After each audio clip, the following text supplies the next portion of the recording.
En 1 Tesalonicenses capítulo 4, la gente de Tesalónica estaba confundida, porque Jesús había prometido que regresaría otra vez, y esperaban ese retorno en esa época, y decían, en cualquier momento el Señor vendrá. Pero en el intervalo, algunos de ellos murieron, y sus sobrevivientes, con dolor y pena, decían, qué lástima que no pudieron ver el regreso del Señor. Yo espero que la idea de la segunda venida del Señor anime su corazón al estudiar estas cartas de Pablo. Debemos entender que en los días de Pablo ellos no tuvieron la información que ahora tenemos acerca del regreso del Señor. Veamos 1 Tesalonicenses 4:13. Tampoco queremos, hermanos, que ignoréis acerca de los que duermen, para que no os entristezcáis como los otros que no tienen esperanza. La palabra dormir aquí hace referencia a la muerte de un creyente. Porque así como cuando nos despertamos después de dormir, así será nuestra resurrección. En este verso 13 tenemos 3 problemas que esos hermanos en Tesalónica estaban enfrentando y que muchos seres humanos los enfrentan hoy en día. ¿Cuáles eran esos problemas? Ignorancia, dolor y desesperanza. Y Pablo les escribe con respecto a los 3. Yo no sé de ninguna esperanza más consoladora que el rapto de la iglesia. Habrá, mi amigo, una gloriosa reunión celestial. Si sus padres, hermanos, hermanas, amigos han muerto conociendo y teniendo a Cristo en el corazón, imagínese lo que será reunirse con ellos en el cielo. Y de eso es de lo que estamos hablando, la consolación de su regreso. Hay 3 cosas que oro para que el Espíritu Santo las grabe en su conciencia hoy. 3 verdades inamovibles que deben estar plantadas en su corazón y mente. Primero, usted puede confiar en la certeza de su venida. Esa es la forma en que Pablo responde a la ignorancia, el dolor y la desesperanza de ellos. Note lo que les dice en el verso 14. Porque si creemos que Jesús murió y resucitó, así también traerá Dios con Jesús a los que durmieron en él.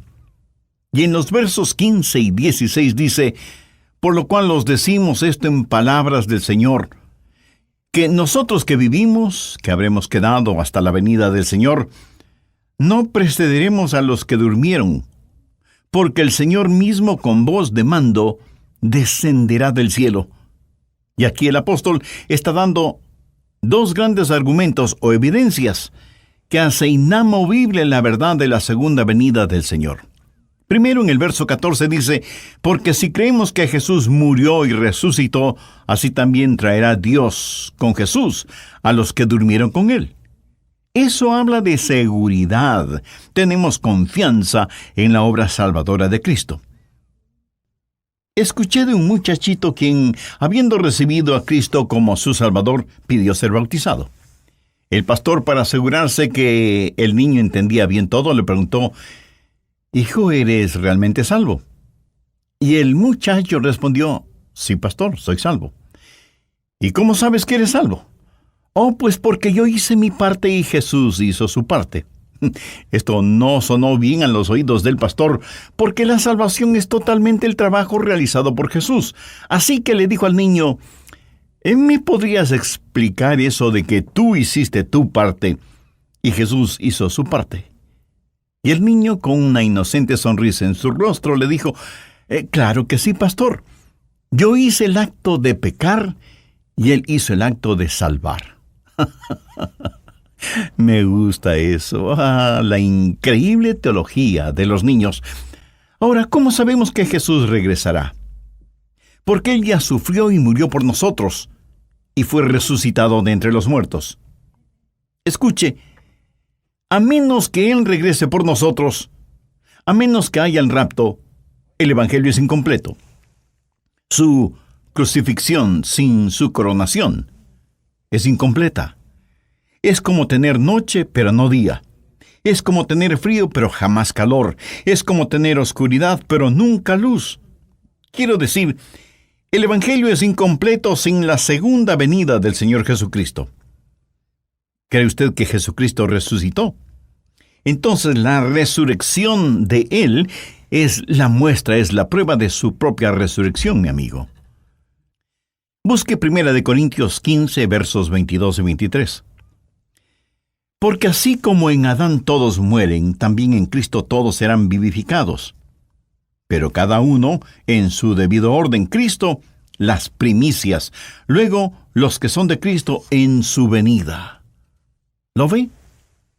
Habrá una resurrección porque la resurrección de Cristo es el primer fruto de la resurrección. ¿Resucitó Cristo literalmente de entre los muertos? Amigo, es mejor que lo crea. ¿Voy yo literalmente a salir de la tumba? Es mejor que lo crea. Este es el argumento del apóstol Pablo. Dice que si creemos que Jesús resucitó, lo mismo sucederá con aquellos que duermen en Cristo. O sea, los muertos en Cristo resucitarán tal y como Cristo resucitó. El mismo Señor Jesucristo permitió su propia muerte porque era parte del plan para salvarnos. El Hijo de Dios estuvo muerto y sepultado en una tumba, y Él permitió ser capturado por la muerte a fin de vencer ese cautiverio y encender desde la tumba la llama de la esperanza. Él se levantó de entre los muertos y le quitó el aguijón a la muerte, tomó la corona de la muerte y la rompió, y porque Él es el Salvador vivo y victorioso sobre la muerte, nosotros también viviremos victoriosos sobre la muerte. Amén. Esta es la base histórica y sobrenatural de la segunda venida de Cristo. Yo creo que la segunda venida de Jesús será tan real y literal como fue su primera venida. Y creo que mi resurrección será tan real y literal como fue la de Jesús. La primera seguridad que tenemos es el trabajo salvador de Jesucristo. La segunda seguridad es la sólida palabra del Señor. Mire 1 Tesalonicenses 4:15, por lo cual os decimos esto en palabra del Señor. ¿Sabía que 1/3 de toda la Biblia, bien entendido, habla de la segunda venida de Cristo? Tanto el Antiguo como el Nuevo Testamento terminan con la promesa del regreso de Cristo. Una y otra vez, en la palabra de Dios, se nos dice que el Señor Jesucristo vendrá otra vez. Hay dos cosas que nos dan esa seguridad. Primero, el trabajo salvador de Jesús, y segundo, la firme seguridad de su palabra. Y eso es lo que Pablo está diciendo.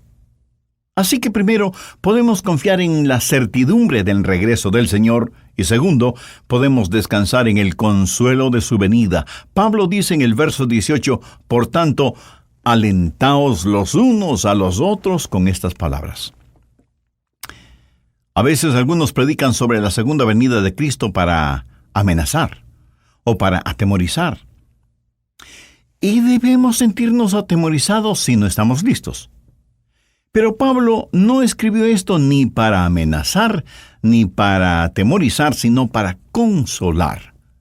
Y lo que el apóstol hace es bosquejar el escenario de lo que va a suceder durante el rapto cuando el Señor regrese, y hay 4 eventos básicos que son de gran consuelo.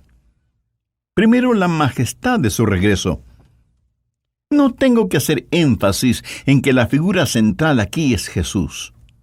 Mire lo que dice el verso 16, porque el Señor mismo descenderá. Vamos rápidamente a Hechos 1:11. Dice, este mismo Jesús que ha sido tomado de vosotros.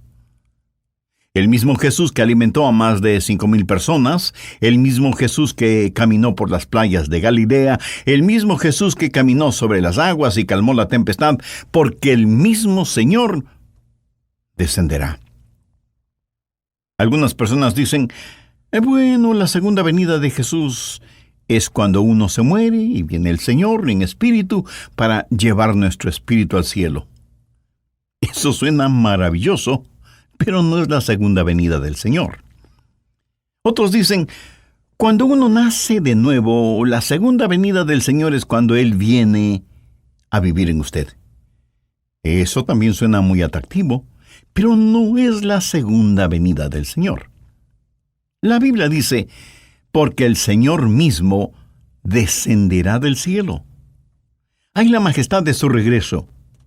Un día el Señor se levantará de su trono, dejará el sublime esplendor de su cielo y comenzará su descenso hacia esta tierra. El Señor descenderá y vendrá en la gloria de su Padre con los santos ángeles, porque el Señor mismo con voz de mando, con voz de arcángel y con trompeta de Dios descenderá del cielo.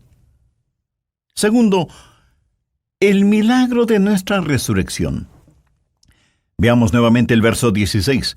Porque el Señor mismo con voz de mando, con voz de arcángel y con trompeta de Dios. Habrá señales de su venida, pero también hay que escuchar los sonidos, y hay por lo menos 3. Voz de mando, voz de arcángel y trompeta de Dios. ¿Qué es lo que el Señor va a decir? No lo sé, pero creo que tenemos un atisbo de esto cuando Él dijo, Lázaro, ven fuera.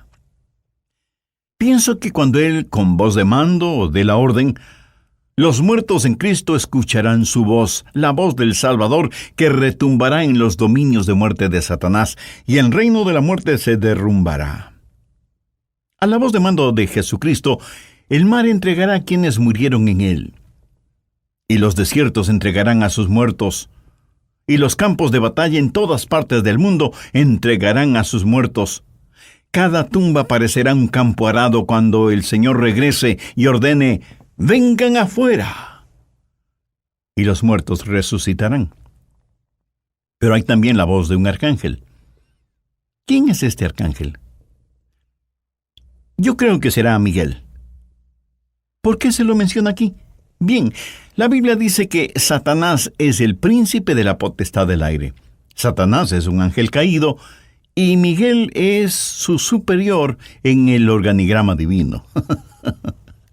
Y Miguel le ordenará a Satanás y sus demonios que dejen libre el camino para los hijos de Dios, los santos, cuando están ascendiendo para encontrarse con el Señor en el aire. Y luego la trompeta sonará. En tiempos antiguos, las trompetas eran muy importantes en Israel, y las hacían sonar primordialmente para 2 actividades: adoración y batalla. La gran tribulación con todos sus horrores comenzará en esta tierra.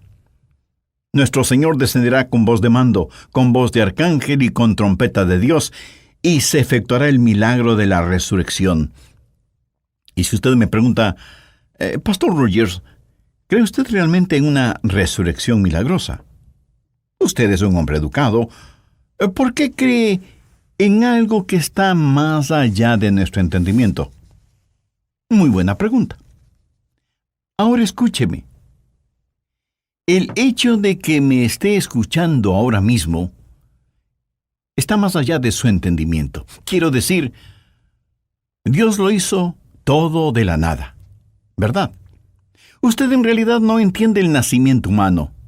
Si Dios le pudo formar a usted en el mismo vientre de su madre, no puede levantar de la tumba a alguien. Así que no se preocupe. Nuestro Dios, que es el Dios de los milagros, resucitará a los muertos, sea que usted lo crea o no. No debemos olvidar que la metamorfosis que sufre una oruga para volverse mariposa es un hermoso cuadro de la resurrección.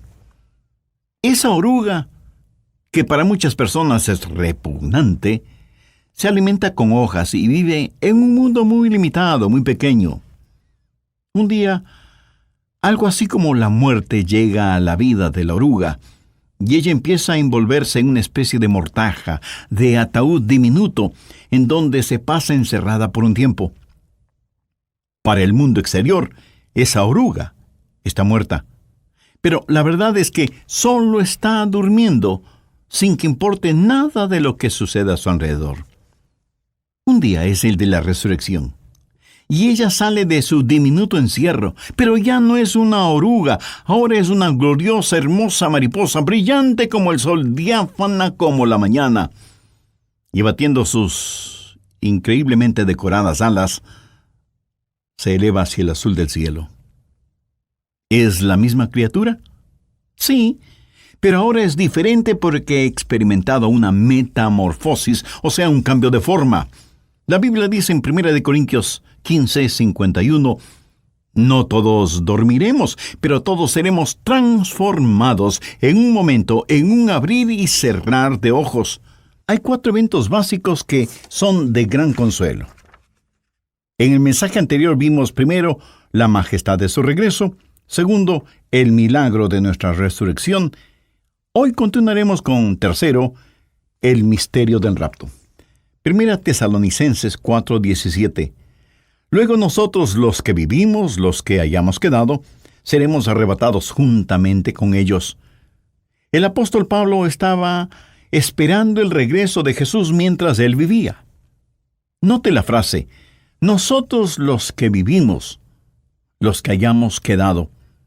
Cuarto, el desafío de su venida. Habrá millones de personas vivas en la tierra cuando Jesús regrese. Los santos serán transformados en un momento, en un abrir y cerrar de ojos, y cuando se oiga la voz de mando, todos los salvos serán cambiados instantáneamente y arrebatados en el aire para encontrarse con el Señor. Esto es lo que conocemos como el rapto. Ahora, la palabra rapto como tal, usted no lo va a encontrar en la Biblia, pero no deje que eso le moleste. La palabra Trinidad tampoco está en la Biblia. Las palabras misiones o soberanía tampoco las encuentra en la Biblia, pero todas estas son doctrinas que se encuentran en la palabra de Dios. Se llama el rapto porque la palabra latina rapto significa agarrar, coger, asir algo con firmeza. Ahora, si a usted no le gusta la palabra rapto, use la palabra arrebato. Una de cuyas acepciones gramaticales es quitar súbitamente algo de alguna parte. En la Biblia se usa esta palabra de muchas formas. Por ejemplo, asir con fuerza. Ellos querían asir a Jesús para tratar de hacerle rey. Y la Biblia dice que lo agarraron con fuerza. Ahora piénselo. Cuando sucede el rapto, usted y yo seremos tomados, asidos, agarrados por una fuerza sobrenatural. Esa fuerza es nuestro Señor. Y ni la fuerza de la gravedad, ni la fuerza de la muerte nos podrán sujetar. Esto me fascina. Significa el tomar una cosa de un lugar y ponerla en otro lugar. El apóstol Pablo dice que él fue arrebatado hasta el tercer cielo. O sea, fue sacado de este espacio terrenal. Eso es lo que el rapto será. Por ejemplo, en el capítulo 17 de los Hechos, se dice que hubo una revuelta, un tumulto en contra de Pablo, y unos lo alaban para acá y otros lo empujaban para allá, hasta que vinieron algunos soldados romanos que rescataron a Pablo y lo llevaron a un lugar seguro. Ahora escúcheme. La iglesia del Señor será arrebatada de este mundo y puesta en la seguridad del cielo, mientras los horrores de la tribulación tendrán lugar en la tierra. Seremos arrebatados en un momento, en un parpadear de los ojos, y este evento, mi estimado amigo o amiga, puede suceder en cualquier momento. A esto la Biblia lo llama un misterio. Mire lo que Pablo dice en 1 Corintios 15:51. He aquí os digo un misterio. Y describe el rapto. Y es este misterio del rapto lo que va a suceder. Y alguien podrá decir, ¿eso suena a algo sobrenatural? Pues sí. Toda nuestra fe es una fe sobrenatural. Y es mejor que usted lo crea. Déjeme darle una ilustración. Digamos que usted toma algunos pedacitos de diferentes metales, cobre, plomo, zinc, cromo, hierro, platino, oro y plata. Luego va a un campo y esparce esos pedacitos de metal por todas partes, removiendo la tierra para cubrirlos. Luego viene con un detector de metales, electromagnético, y al pasarlo por sobre la tierra, algunos metales saltarán, adhiriéndose al electromagneto. Y notará que ni el cobre, ni el plomo, ni el oro, ni la plata, ni el platino serán atraídos por el imán del electromagneto, y solamente el hierro lo será. ¿Por qué? Porque el hierro tiene la misma naturaleza del imán. Por eso es atraído por el electromagneto.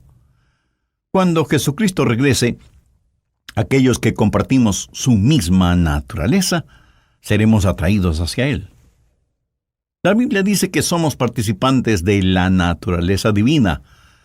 Si usted ha nacido de nuevo, está rumbo al cielo.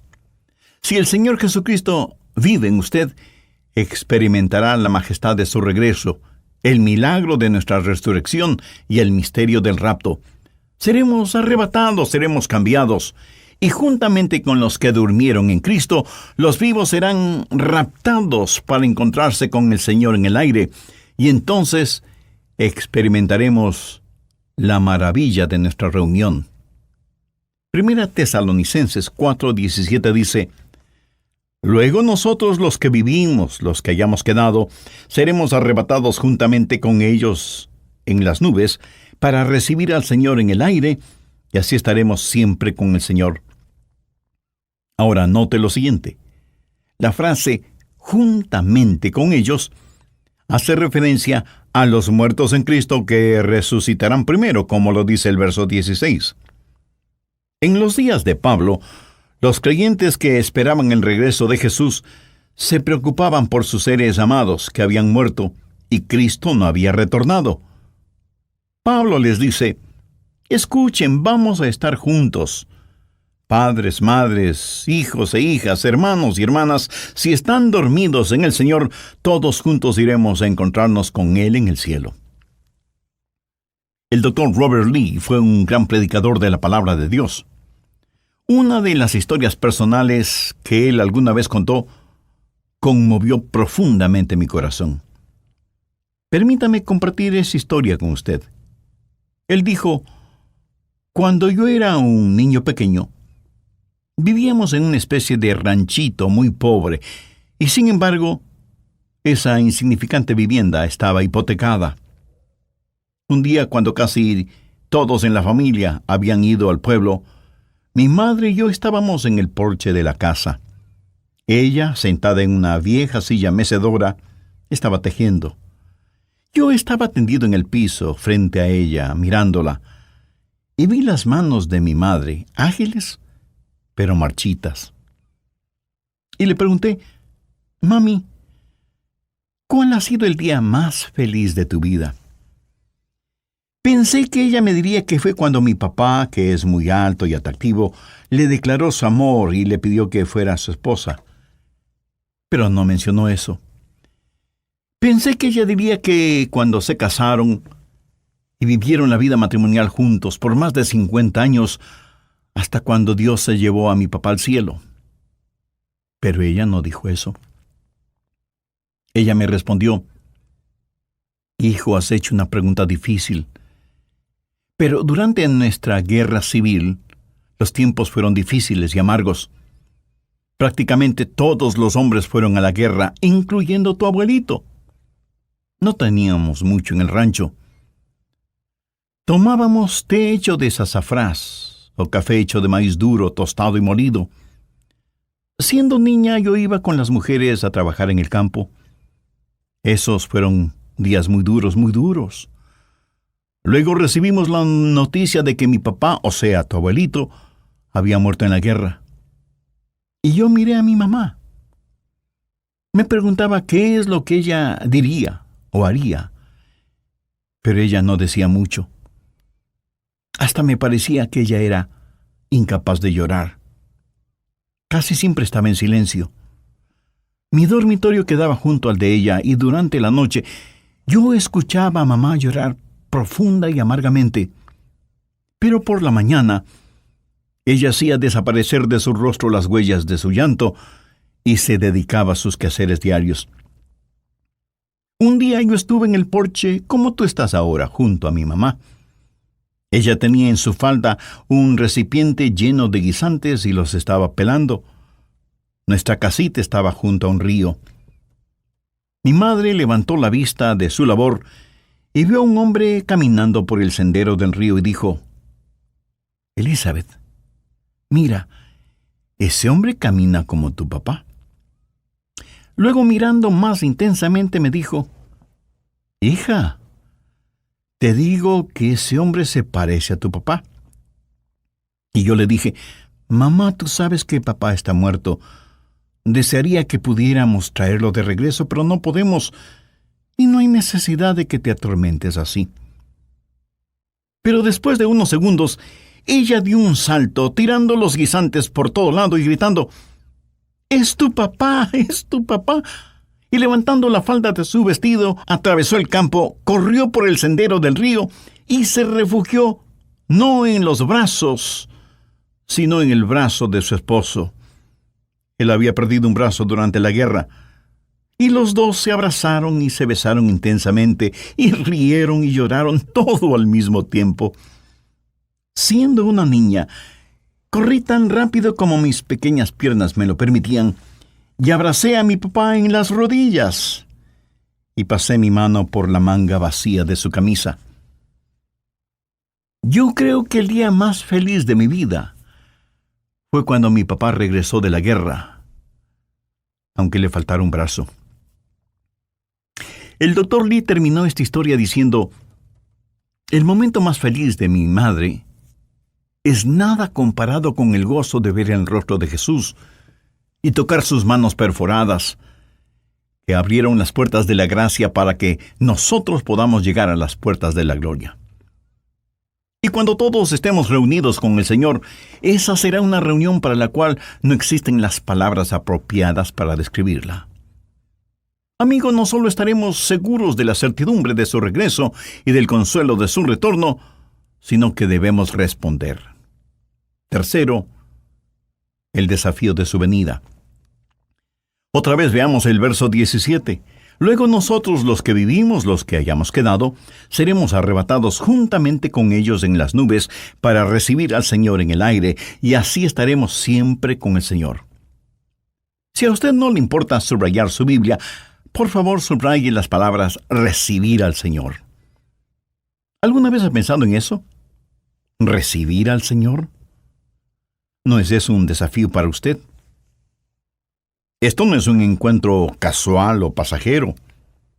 Esta frase hace referencia a salir a dar el encuentro, saludar a un embajador que regresa. Es una expresión técnica usada para dar la bienvenida a un dignatario que regresa, y usted va a su encuentro con una comitiva para saludarle. Iremos a recibir al Señor. Él es el Rey, y vamos a recibirle porque Él está regresando. Nosotros somos embajadores de Cristo. Uno de estos días, muy pronto, yo voy a tener que dar cuentas. ¡Qué desafío que representa la segunda venida del Señor! Cuando eso suceda, ojalá que podamos decir: «Cuando Él con trompeta de Dios descienda del cielo, quiero que me encuentre vestido de su justicia y sin mancha delante del trono». ¿Está usted listo para la segunda venida de Cristo? ¿Está usted listo para el rapto? ¿Es usted salvo? Como creyente, ¿está listo a decir: «Señor Jesús, te he amado, te he servido, he testificado de ti, he sido fiel»? Cuando Él regrese, no quiero que encuentre sus diezmos en mi cuenta bancaria. No quiero que encuentre licores ni material pornográfico en mi casa. No quiero que encuentre mi corazón lleno de odio. No quiero que cuando Él regrese me encuentre frío e indiferente a sus cosas. Quiero vivir ardientemente por Jesús. Quiero que el fuego de mi vida espiritual inflame la vida espiritual de quienes me rodean: esposa, hijos, nietos, amigos, compañeros de labores, vecinos. No sé cuándo con exactitud, pero sí sé que pronto veré al Señor. ¿Y usted también lo hará? Por favor, busque Marcos 8:38. «Porque el que se avergonzare de mí y de mis palabras en esta generación adúltera y pecadora, el Hijo del Hombre se avergonzará también de él, cuando venga en la gloria de su Padre con los santos ángeles». Usted dirá: «Yo no me avergüenzo de Jesús». Pues le felicito. Pero permítame preguntarle, ¿alguna vez ha confesado que Él es su Señor? ¿Le ha obedecido siguiéndole en bautismo? ¿Es usted un miembro activo de una iglesia que predica y practica todo el consejo de Dios? Todas estas son preguntas muy importantes. El apóstol Pablo en Romanos 9:33 dice: «Y el que creyere en él no será avergonzado». Y en Lucas capítulo 10, los versos 32 y 33, están registradas las palabras de Jesús: «A cualquiera, pues, que me confiese delante de los hombres, yo también le confesaré delante de mi Padre que está en los cielos. Y a cualquiera que me niegue delante de los hombres, yo también le negaré delante de mi Padre que está en los cielos». Es mi profundo y sincero deseo que, como consecuencia de haber escuchado este programa, de haberme acompañado durante este estudio bíblico, muchos de ustedes puedan confesar a Jesucristo como su Salvador y Señor aquí en la tierra, para que Jesús le reconozca a usted delante del Padre que está en los cielos y pueda ser recibido cuando Cristo venga a la tierra por segunda vez.